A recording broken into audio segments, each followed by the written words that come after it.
안녕하십니까. 한국정보보호산업협회 회장 이동거입니다.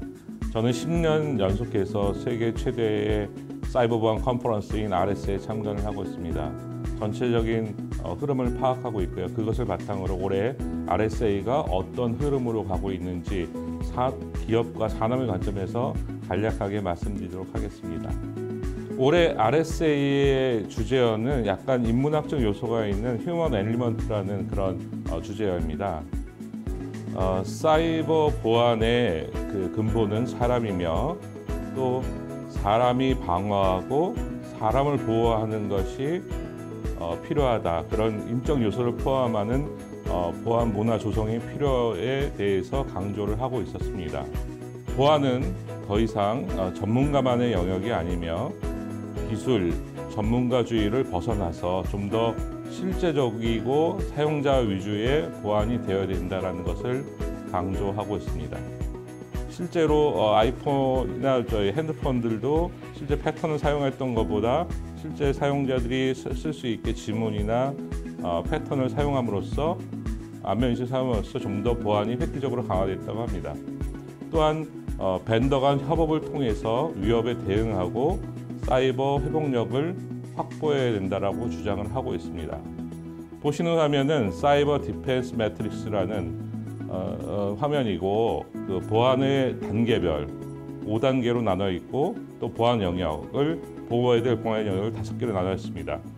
이런 매트릭스를 바탕으로 해서 시장에서 어떤 제품이 있는지 한눈에 알아보는 그런 단계입니다. 사람 보호해야 될 것들이 사람 기술 그러니까 하단에 보시면 사람 기술 프로세스가 보안 단계별로 어떤 의존도가 있는지를 나타내는 지표입니다. 2016년과 2020년 현재를 비교해 보면 공격을 식별하고 보호하고 탐지하는 영역의 솔루션들이 굉장히 많아졌습니다. 그렇지만 반대로 후단으로 갈수록 사람이 영향력이 굉장히 커지고 있습니다. 대응과 복구에 여전히 기술과 제품만으로 채울 수 없는 사람이 차지하는 영역이 높다는 것을 보여주고 있습니다. 이런 흐름이기 때문에 이런 부분을 강조하기 위해서 RSA에서 휴먼 엘리먼트라는 주제어를 정한 것으로 판단을 하고 있습니다. 올해 전 시장에서 가장 많이 보고 가장 많이 소개된 개념은 제로 트러스트 네트워크입니다. 사실 제로 트러스트 네트워크는 한 2년 전부터 RSA에 소개되었는데요. 현재의 환경은 IT 인프라에 언제 어디서든 어떤 장비로도 접근 가능해야 됩니다.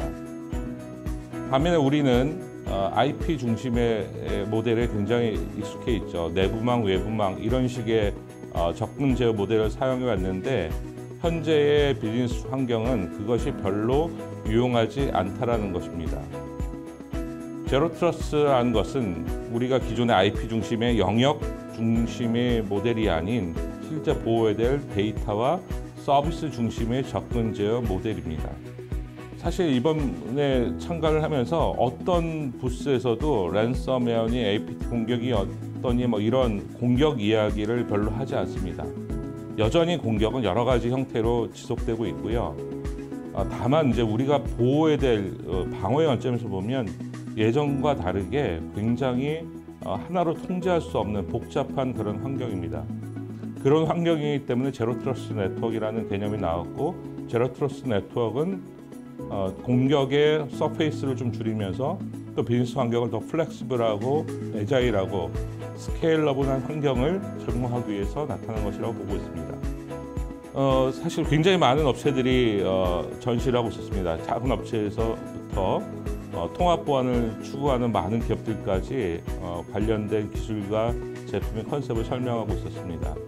각각의 또 접근하는 방식도 어느 하나의 기술이 아니라 SDP, 마이크로 세그멘테이션, 클라우드 베이스 여러 가지의 다양한 관점으로 제로 트러스트 네트워크들을 관리하고 있었습니다. 이런 관점에서 봤을 때 우리나라가 이제 공공과 금융기관이 주로 사용하는 망분리, 영역 기반의 보안 체계에 대해서 좀 더 앞으로 미래를 위해서 뭔가 좀 전향적인 방향이 수정이 필요하지 않나 이렇게 생각을 하고 있습니다. MS하고 시스코 같은 그런 대형 사업자, 그다음에 Zscaler 같이 클라우드 보안을 제공하는 서비스 회사, 기존의 팔로알토나 포스카 같은 기존 네트워크 보안 회사, 그다음에 앱게이트 같이 좀 상대적으로 작은 회사 모두 다 다양한 자기의 기술을 가지고 제로 트러스트의 기술을 시장에 제공하려고 하고 있고 그것들을 계속적으로 소개하고 있습니다. 그 다음에 이제 주로 많이 볼 수 있었던 게 SOA와 SIEM의 개념입니다. 원래 이것도 뭐 사실 오래됐죠. 예. 근데 올해 특별하게 달라진 것은 좀 더 AI나 이런 기술들이 좀 더 고도화되면서 굉장히 기술이 발전된 느낌을 받았습니다. 특히 많은 제품들이 마이터 어택 프레임워크를 연동해서 실제 대응에 어떻게 대응하는지 또 여러 솔루션들과 협업해서 어떻게 사이버 위협에 대응하고 회복력을 확보하려고 하는지 이런 노력들이 굉장히 많이 발전했었습니다. 많은 벤더들이 협력하고 또 에코시스템을 구축해서 하고 있습니다. 어떤 제품도 혼자 내가 다 막을 수 있어, 내가 다 대응할 수 있어 라고 하지 않습니다. 돌이켜서 반면에 우리 국내 환경은 제품과 사실 연동이 활발하지 않습니다. 좀 사일로 현상이 좀 우려되는 상황입니다. 국내 보안 솔루션들의 경쟁력 확보를 위해서 국내 보안 솔루션들의 에코시스템 구축이 앞으로도 필요해 보입니다. 그 다음은 이제 EDR 분야입니다. EDR 분야는 2, 3년 전부터 RS의 가장 큰 화두 중에 하나였습니다. 올해도 역시 많은 부스들이 나와 있었는데요. 올해는 엔드포인트 보안에 있어서 분석과 가시성을 담당하는 아주 기본 컴포넌트로 시장에 안착하는 모습이었습니다.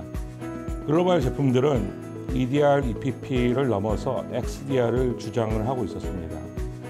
탐지 능력을 단순히 엔드포인트에 머물지 않고 네트워크, 이메일, 클라우드 영역을 확대하고 좀 더 사용자들에게 더 쉬운 환경을 제공을 하려고 하고 있었습니다.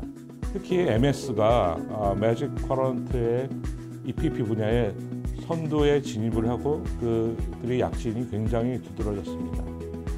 이제 우리가 생각했던 MS, 제가 생각했던 MS는 사실은 보안 업체가 아니라 OS 업체였는데 이제는 보안 전 분야에서 가장 강력한 경쟁자로 등장을 하고 있습니다. MS의 로드맵에는 윈도우스 플랫폼들이 없습니다. 앞으로 리눅스, iOS, 안드로이드 같은 다양한 제품의 로드맵을 소개하고 있습니다. 단시간 내에 준비한 것으로 보이지 않습니다. 그래서 참가했던 많은 사람들이 이렇게 얘기합니다. MS, 역시 너는 계획이 다 있었구나.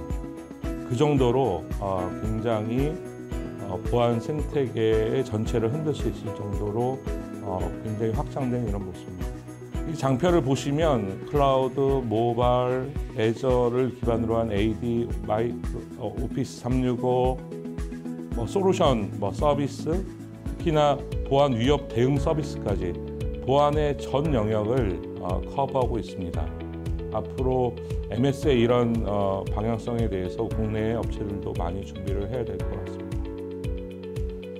글로벌 선두 보안 업체들은 영역 파괴를 넘어서 전 부분으로 확산을 하고 있습니다.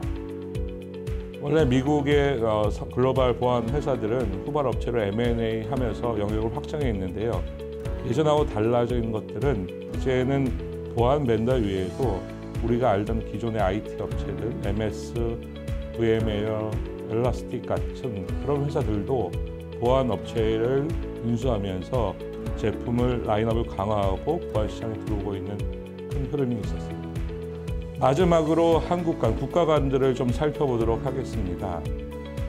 행사 진행 때 사실 코로나 영향 때문에 좀 걱정을 했었는데 다행히도 트래픽이나 관람객 숫자는 작년 수준이었고요. 저희 옆에 있었던 중국 부스들은 사실 방문자를 찾아볼 수 없었습니다. 일본도 부스가 올해는 굉장히 크게 늘어났습니다. 역시 이제 국가관 중에 가장 강자는 이스라엘인데요.